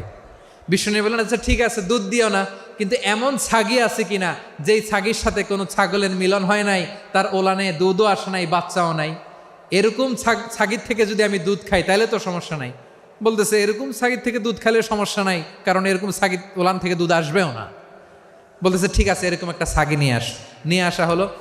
বিশ্বনবী বিসমিল্লাহ বলে ওই ছাগির ওলানে হাত দিলেন। হাত দিতে দেরি, পুরো ওলানটা দুধে ভরে যেতে দেরি হয় না। বিশ্বনবী আর আবু বকর রাদিয়াল্লাহু তাআলা আনহু দহন করে পেট ভরে খেলেন। এই দৃশ্য আব্দুল্লাহ ইবনে মাসউদের হৃদয়ে দাগ কাটলো। এই মুজিজা দেখে তিনি বললেন আশহাদু আল্লা ইলাহা ইল্লাল্লাহ ওয়া আশহাদু আন্না মুহাম্মাদুর রাসূলুল্লাহ। তিনি ষষ্ঠ মুসলিম ছিলেন, 6 নম্বর মুসলমান। ওনাকে টার্গেট করে বিশ্বনবী দেখলেন এমন ইন্টেলেকচুয়াল ব্রেন, উনি সূক্ষ্ম সূক্ষ্ম জিনিস বুঝে বেশি, ফিকহি জ্ঞান ওনার মধ্যে বেশি। বিশ্বনবী ওনাকে কোরআনের জ্ঞান শিক্ষা দিতে লাগলেন। উনি বিশ্বনবী সবার কাছে কোরআন শোনায়, কিন্তু বিশ্বনবী নিজে আব্দুল্লাহ ইবনে মাসুদের কাছ থেকে কোরআন শুনতো। বিশ্বনবী একবার বললেন, ইকরা আলাইয়া ইয়া মাসুদ। ইবনে মাসুদ একবার শোনাও তো কোরআন দেখি। আব্দুল্লাহ ইবনে মাসুদ বলে, আকরাউ আলাইকা ওয়া আলাইকা উনজিল। নবী, আপনার উপর কোরআন নাজিল হয় আর আমি আপনার সামনে কোরআন পড়ব। বিশ্বনবী বললেন, ইন্নী উহিব্বু আন আসমাআহু মিন গায়রি। আমি নিজে পড়তে যেমনি ভালোবাসি, অন্যে পড়ুক আমি শুনবো, এটাও আমি ভালোবাসি। সূরা নিসা তিনি তেলাওয়াত করে শুনিয়েছেন। এমন সূক্ষ্ম সূক্ষ্ম বিষয় বিশ্বনবী ওনাকে ধরিয়ে দিয়েছেন। উনি হয়ে গিয়েছেন আব্দুল্লাহ ইবনে আব্বাস, হয়েছেন রাইসুল মুফাসসিরিন, উনি হয়ে গিয়েছেন ফাকিহুল উম্মাহ। ওনার চাইতে বড় ফকি এই পৃথিবী আর দেখবে না। চিল্লায় বলেন সুবহানাল্লাহ। উনি বলতেন, ওয়াল্লাহি ওয়াল্লাহি ইল্লাযী লা ইলাহা গায়রু মা উনজিলাত সূরাতুন ইল্লা ওয়া আনা আ'লামু আইনা উনজিলাত ওয়া ফীমা উনজিলাত। বিশ্বনবী এমনভাবে কোরআনের দার্স আমাকে দিয়েছেন, কোরআনে যত সূরা নাজিল হয়েছে, যেখানে নাজিল হোক না কেন আমি জানি এটা কোথায় নাজিল হয়েছে এবং কোন প্রেক্ষাপটে নাজিল হয়েছে। এমন একটা সূরা নাই যে সূরার কোথায় নাজিল হয়েছে আমি মাসুদের জানা নাই, কোন প্রেক্ষাপটে নাজিল হয়েছে আমার জানা নাই। এরকম ঘটবে না। চিল্লায় বলেন আল্লাহু আকবার। এই আব্দুল্লাহ ইবনে মাসউদ রাদিয়াল্লাহু তাআলা আনহু ওমর ফারুকের সময় কুফার চিফ জাস্টিস ছিলেন। কুফা নগরীর চিফ জাস্টিস। চিফ জাস্টিস বোঝেন নাই? বিচারপতি। কি ছিলেন? সবাই বলে নাই, কি ছিলেন? বিচারপতি ছিলেন।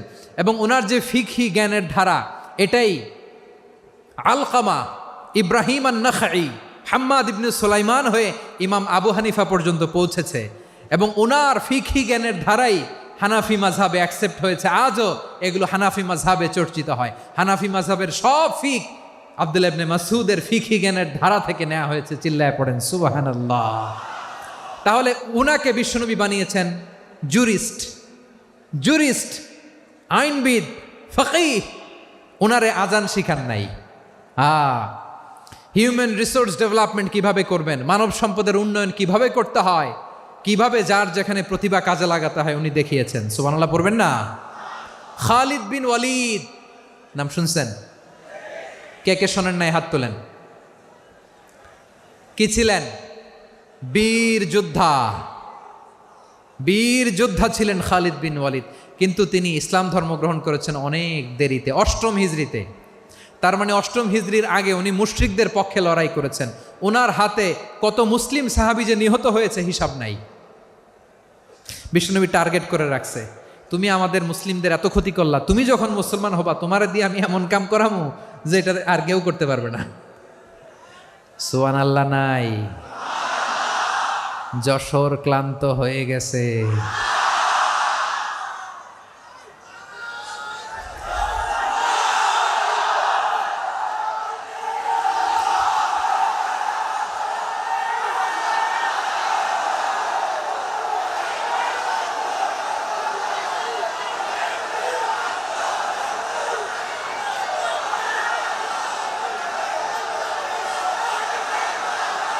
মাশাআল্লাহ। বসুন। খালিদ বিন ওয়ালিদ রাদিয়াল্লাহু তাআলা আনহু 8ম হিজরিতে মুসলিম হয়েছেন, মক্কা বিজয়ের আগে। তো মক্কা বিজয়ের আগে যখন মুসলিম হয়েছেন, এর আগে কি করছেন? কাফিরদের সাথে যুদ্ধ করেছেন। উনি উহুদের যুদ্ধে মুসলমানদের যে পরাজয় ভাব, কঠিন পরিস্থিতির মুখোমুখি ওনার কারণে পেছন থেকে এমন আতর্কিত আক্রমণ করেছেন, মুসলমানদেরকে কচুকাটা করেছেন। 8ম হিজরিতে আল্লাহ তাআলা হেদায়েতের নূর দিয়ে ওনার হৃদয়টাকে উজালা করে দিলেন। লা ইলাহা এটা এমন বাণী যার হৃদয়ে একবার টাচ খাবে, এইটা থেকে সে আর পালিয়ে বেড়াতে পারে। ঝিনুকের ভেতর লুকিয়ে থাকে যেমন মতি, ঝিনুকের ভেতর লুকিয়ে থাকে যেমন মতি, কলমা শাহাদাতে আছে আল্লাহর জ্যোতি, কলমা শাহাদাতে আছে আল্লাহর জ্যোতি। ঠিক কিনা বলেন? মক্কা বিজয়ের আগে মুসলিম হলেন, হওয়ার পরেই বিশ্বনবীর টার্গেট ফুলফিল হলো। ওই যে টার্গেট করে রেখেছেন আর দোয়া করেছেন, খালিদ বিন ওয়ালিদ যদি মুসলিম হয় তাকে আমি মিলিটারি চিফ বানাবো। ওনাকে আজান শিখান নাই, ওনারে কান ধইরা নামাজের এই মাথা থেকে ওই মাথা আনান নাই, ফিকহি কোরআনের সূক্ষ্ম তাফসির ওনারে শিখান নাই, অ্যাম্বাসেডর বানান নাই। বিষ্ণু ইসলাম উনাকে সামরিক অভিযানে প্রেরণ করেছেন। সামরিক অভিযানে তিনি প্রেরণ করেছেন। ওনার জীবদ্দশায় ওনার নেতৃত্বে যতগুলো যুদ্ধ হয়েছে একটা যুদ্ধেও তিনি পরাজয় বরণ করেন নাই। ওমরে ফারুকের সময়কালে তিনি চিফ অফ মুসলিম মিলিটারি মানে মুসলিম সেনাপতি হয়েছেন। যশোর আওয়াজ করো, ঠিক কিনা বলো? সেনাপতি, মুসলিম সেনাপতি। তাহলে কিভাবে হিউম্যান রিসোর্স ব্যবহার করতে হয় গোটা বিশ্ব আমার নবীর কাছ থেকে শিখে নাও। খালিদ বিন ওয়ালিদ, ওনাকে বিশ্বনবী একটা উপাধি দিয়েছেন।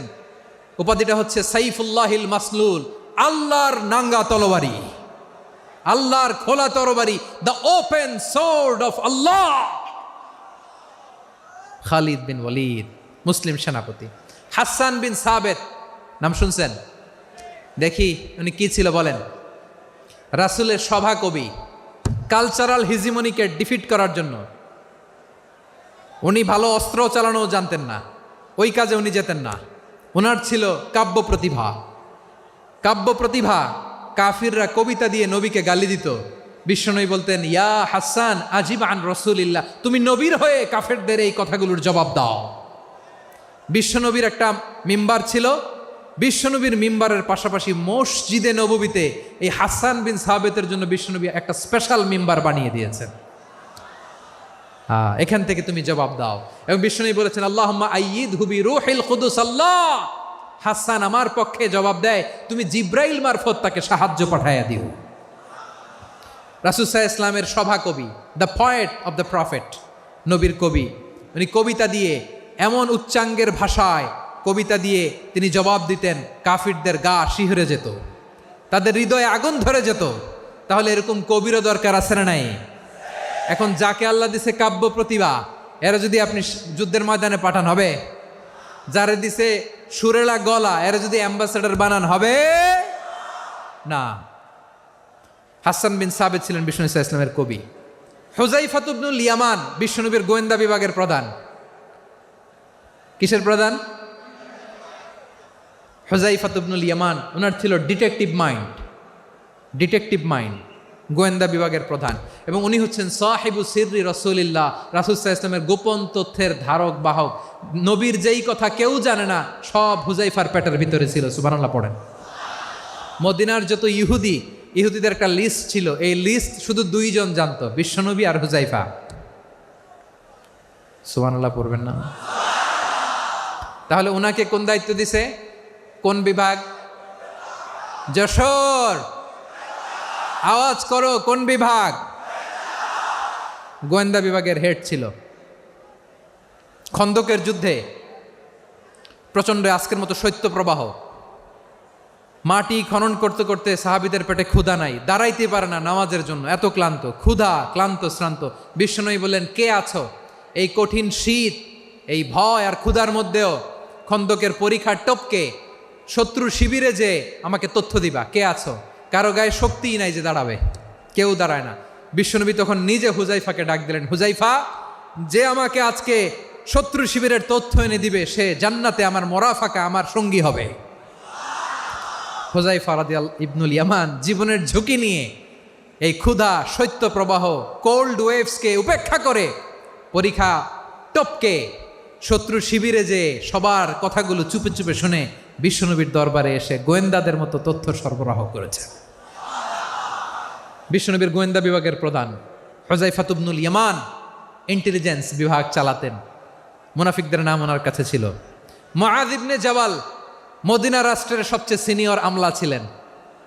আমলাতন্ত্র চিনেন তো? প্রশাসনিক কাজ যারা চালায়, অ্যাডমিনিস্ট্রেশন বোঝেন না?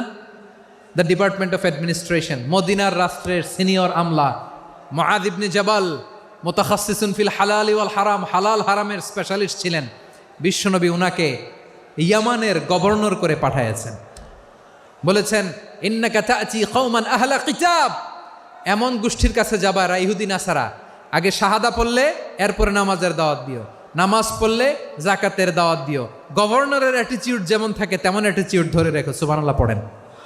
তাহলে মুআয ইবনে জাবালকে দিয়ে বিশ্বনবী কবিতা লেখায় নাই, চিঠি লেখায় নাই, আজান দেওয়ায় নাই। সুবহানাল্লাহ পড়বেন না? সব শেষ সাহাবী বলি আবু হুরায়রা রাদিয়াল্লাহু তাআলা আনহু। নাম শুনছেন? বিড়ালের বাবা। কি করতেন? খালি হাদিস মুখস্থ করতেন। উনি বলতেন আলজামু রাসূলুল্লাহ আলা মিল ইবাতনি, আমার শুধু পেটের ক্ষুধার বন্দোবস্ত হইলে আমি নবীর সঙ্গ ছাড়তাম না। আমার আনসার সাহাবারা ক্ষেত খামারের কাজ করত, আমার মুহাজির সাহাবারা ব্যবসা করত, আর আমি নবীর সাথে সাথে থাকতাম। শুধু সকাল বিকাল দুই বেলা যদি আমার খাবারের বন্দোবস্ত হয়, আমি আর নবীর লক ছাড়ি না। সুবহানাল্লাহ কইবেন না? 5374টা হাদিস তিনি বর্ণনা করেছেন। সবচেয়ে বেশি হাদিস বর্ণনাকারী সাহাবী। হাদিস প্রিজার্ভেশনের কাজে বিশ্বনবী ওনাকে কাজে লাগিয়েছেন। উনি একদিন বলেন, ইয়া রাসূলুল্লাহ আসমাউ মিনকা কাসীরান ফালা আহফাজু, নবী অনেক কথা শুনি আমার মনে থাকে না। বিষ্ণু বললেন তাই? উবসুত রিদাক, তোমার চাদরটা বিছাও। আবু হুরায়রা বিছালেন, বিশ্বনবী হাত বুলায় দিলেন, এরপরে অনেক হাদিস বর্ণনা করলেন। আবু হুরায়রা বলে তারপর থেকে বিশ্বনবী যাই বর্ণনা করে আমি শুনি আর একটাও বলি না। এখন সুবহানাল্লাহ। বিশ্বনবী ওনাকে হাদিস প্রিজার্ভেশন, নবীর এই যে লক্ষ্য হাদিস প্রিজার্ভেশনের এই দায়িত্ব দিয়েছেন সাইয়েদনা আবু হুরায়রা রাদিয়াল্লাহু তাআলা আনহুকে। প্রিয় ভাইরা, তাহলে 10 জন সাহাবীর কথা যে বললাম, আপনারা কি খেয়াল করেছেন কত বড় ট্যালেন্ট হান্টার, চৌকস ট্যালেন্ট হান্টার ছিল আমার নবী। এক একজনের এক এক ট্যালেন্ট এক এক কাজে অ্যাসাইন করেছেন, এক একজনকে এক এক দায়িত্ব দিয়েছেন, এক একজনের প্রতিভাকে এক একভাবে বিকশিত হওয়ার সুযোগ দিয়েছেন। আওয়াজ করে বলেন ঠিক কি না? এখন আমার পর্দার আড়ালে আমার মায়েরা বলবে, এতগুলো পুরুষ সাহাবীর কথা বললো, নারী সাহাবীরা কি কিছু করে নাই? মোনাজাত হবে, দোয়া ছাড়া কেউ যাব না। রুফাইদা আল আসলামিয়া রাদিয়াল্লাহু তাআলা আনহা, ওনার বাবার নাম সাআদ আল আসলামি। বিশ্বনবী কি খেয়াল করলেন দেখেন, সাআদ ছিল মদিনার বড় ডাক্তার। এই নারী সাহাবী রুফাইদা বাবার কাছ থেকে চিকিৎসা বিদ্যা শিখেছেন। যখন শিখছে, বিশ্বনবী দেখলেন আমার তো প্রতি সপ্তাহে সপ্তাহে যুদ্ধে আহত সাহাবীদের সেবা দিবে কে? বিশ্বনবী রুফাইদাকে বললেন, রুফাইদা তুমি মসজিদে নববীর পাশে একটা মেডিকেল ক্যাম্প করো।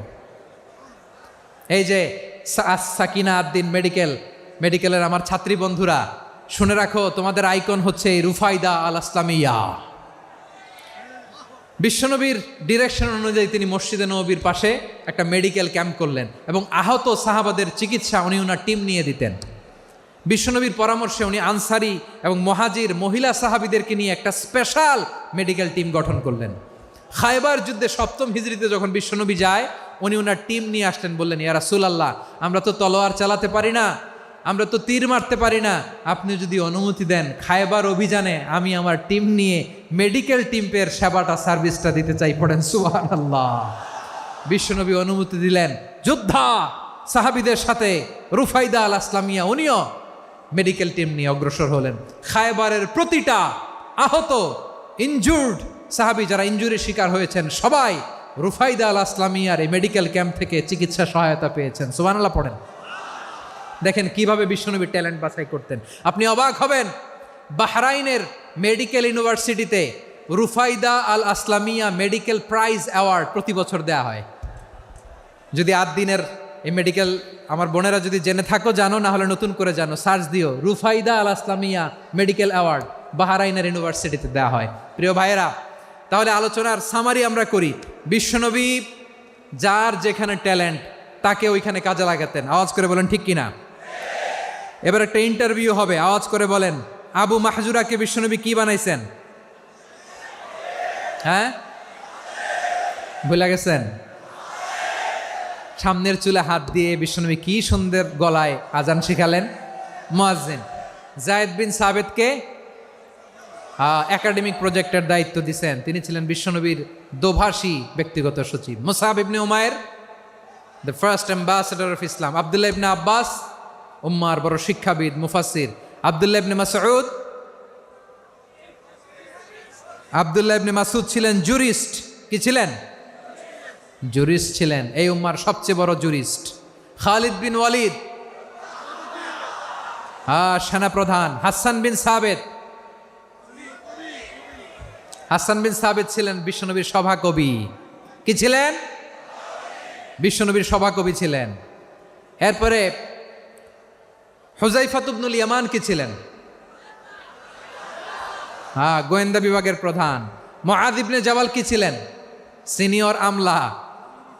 ইয়ামানের গভর্নর। আবু হুরায়রা রাদিয়াল্লাহু তাআলা আনহু হাদিস প্রিজার্ভেশনের কাজ করেছেন।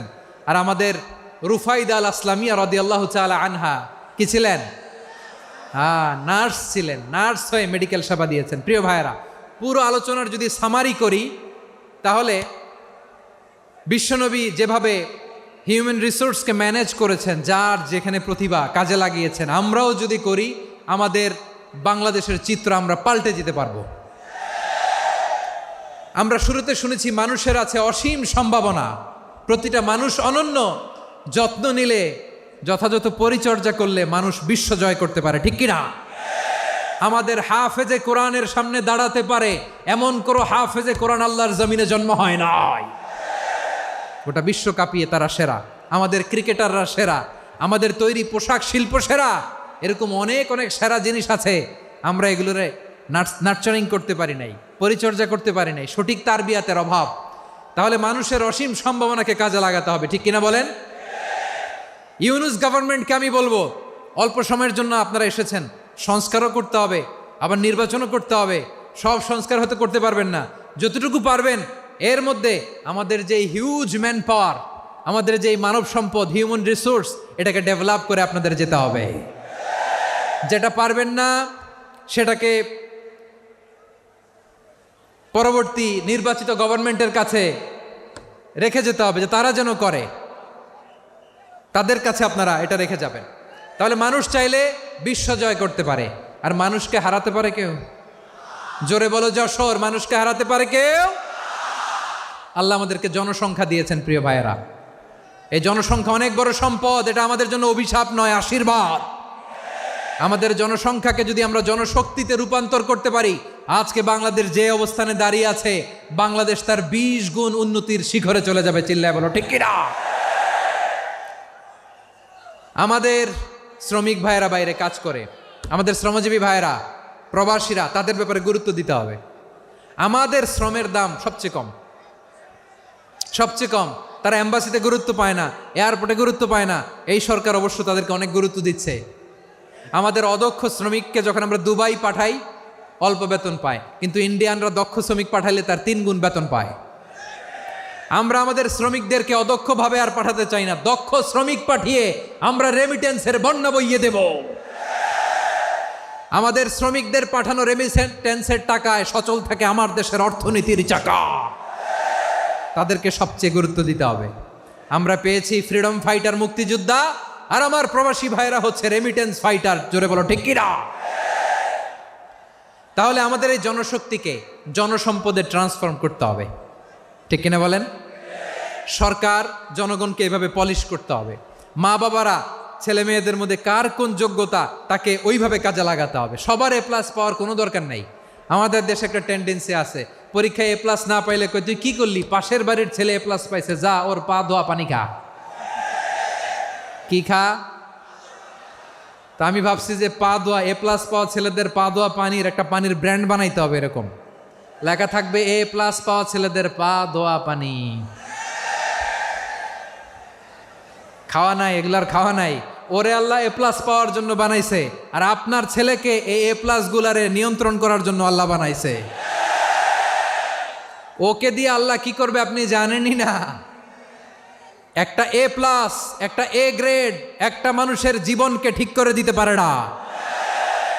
আপনার ছেলেকে আল্লাহ অন্যদিকে যোগ্যতা দিয়েছে। ওদের মনোবল ভাঙবেন না, খবরদার, খবরদার। ছেলে মেয়েদের মনোবল ভাঙবেন না। যাকে দিয়ে যেটা হবে তাকে দিয়ে সেটা করতে হবে, তার প্রতিভাকে সেভাবে কাজে লাগাতে হবে। তাহলে বাংলাদেশ, আমাদের এই জনসংখ্যা জনসম্পদে রূপান্তরিত হবে। আমাদের সরকারের তত্ত্বাবধানে আমাদের 18 কোটি জনগণ দক্ষ জনশক্তিতে রূপান্তরিত হোক, আমরা চাই কি চাই না? আমরা ভালো মানুষ, শ্রেষ্ঠ মানুষ হতে চাই কি চাই না? ওই জাপানিজদের মতো সৎ, ওই ইউরোপিয়ানদের মতো কালচার্ড। আমাদেরকে আল্লাহ তাআলা কোরআন সুন্নাহ অনেক কিছু দিয়েছেন। যেহেতু বর্তমানে আমরা দেখছি তারা সৎ, তাদের মধ্যে ভ্যালিউ আছে, সেগুলো আমাদের মধ্যে আনার দরকার আছে না নাই?